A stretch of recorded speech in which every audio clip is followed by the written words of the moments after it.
साल 2020 की शुरुआत से ही दुनिया को कोरोना जैसी महामारी का सामना करना पड़ा। लाखों लोग मारे गए, लाखों लोग अब भी अस्पतालों में भर्ती हैं और इस महामारी से निपटने के लिए दुनिया की आखिरी उम्मीद वैक्सीन है, जिसका कुछ देशों में इस्तेमाल शुरू हो गया है। भारत में भी 2 वैक्सीन को मंजूरी मिली है और जल्द ही अपने यहाँ भी इस्तेमाल शुरू हो जाएगा। लेकिन इससे पहले एक और बड़ी बीमारी भारत में तेजी से फैलनी शुरू हो गई है। ये बीमारी है बर्ड फ्लू, जिसने करीब आधे भारत को अपनी चपेट में ले लिया है। नमस्कार, मैं हूं अविनाश और आप देख रहे हैं अनकट। राजस्थान, मध्य प्रदेश, हिमाचल प्रदेश, गुजरात, हरियाणा और केरल में कुछ जगहों पर बर्ड फ्लू की पुष्टि हो चुकी है और कुछ जगहों पर सैंपल भेजे गए हैं। हजारों पक्षियों की मौत हो चुकी है और अब खतरा इंसानी जिंदगी पर है। बर्ड फ्लू के लिए एक वायरस जिम्मेदार होता है, जिसे नाम दिया गया है H5N1। इसे एवियन इन्फ्लुएंजा भी कहते हैं। सामान्य बोलचाल की भाषा में इस बीमारी के लिए बर्ड फ्लू का इस्तेमाल किया जाता है। विश्व स्वास्थ्य संगठन यानी कि WHO के मुताबिक ये वायरस बहुत तेजी से फैलता है। हालांकि ये एक इंसान से दूसरे इंसान में नहीं फैलता है, लेकिन संक्रमित पक्षियों के संपर्क में आने के बाद से इंसान संक्रमित हो सकता है और इस बीमारी की मृत्यु दर करीब 60% है। ये कितनी है, इसका अंदाजा इस बात से लगा सकते हैं कि कोरोना की औसत मृत्यु दर 2% से भी कम है।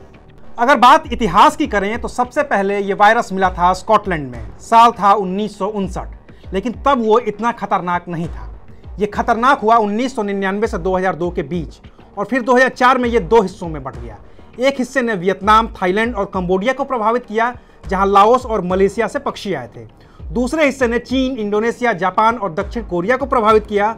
वहां से फिर ये बीमारी मिडिल ईस्ट, यूरोप और अफ्रीका में फैल गई। 2005 और 2006 के बीच इस बीमारी का प्रभाव इंसानों पर भी पड़ा और लोग बीमार होने लगे। इंसानों में बीमारी की वजह वायरस का दूसरा हिस्सा बना था, जिसने चीन, इंडोनेशिया, जापान और दक्षिण कोरिया को प्रभावित किया था। अब रही बात अपने देश की, तो इसकी शुरुआत हुई थी साल 2006 में। महाराष्ट्र के नंदुरबार जिले के नवापुर तालुका और गुजरात के सूरत जिले के उच्छल तहसील में पहली बार मुर्गियों की मौत हुई थी। हालांकि भारत में इसकी सबसे ज्यादा दहशत देखी गई थी अक्टूबर 2016 से जनवरी 2017 के बीच।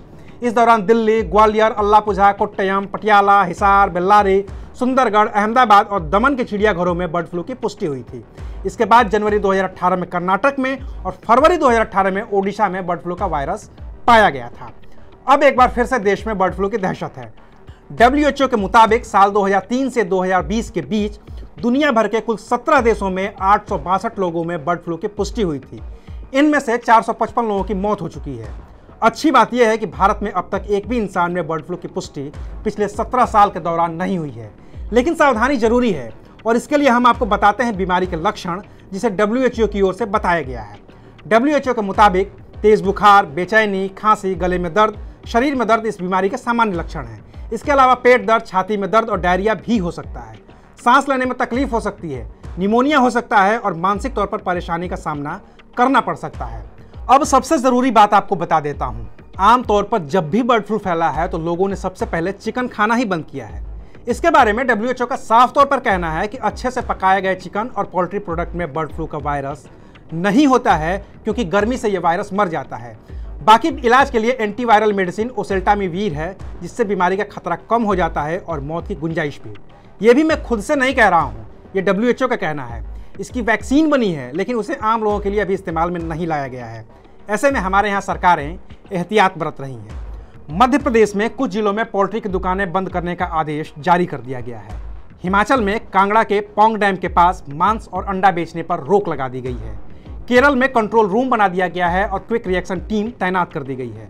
झारखंड में भी अलर्ट जारी कर दिया गया है। कुछ जगहों पर फ्लू से प्रभावित पक्षियों को मारने के आदेश भी जारी कर दिए गए हैं। बाकी सभी को नजर रखने को कहा गया है। अगर आपको भी अपने आसपास किसी भी पक्षी की अस्वाभाविक मौत दिखती है तो आप भी अपने नजदीकी वन्य जीव विभाग को सूचना देने में देर न करें। कोई न मिले तो कम से कम पुलिस को सूचित कर दें। बाकी तो अपने यहाँ डरने की कोई ज़रूरत नहीं है। अभी तक के इतिहास में देश में एक भी इंसान में इसका वायरस नहीं फैला है। बाकी हम इस मसले पर आपको लगातार अपडेट करते रहेंगे। आप देखते रहिए अनकट। शुक्रिया।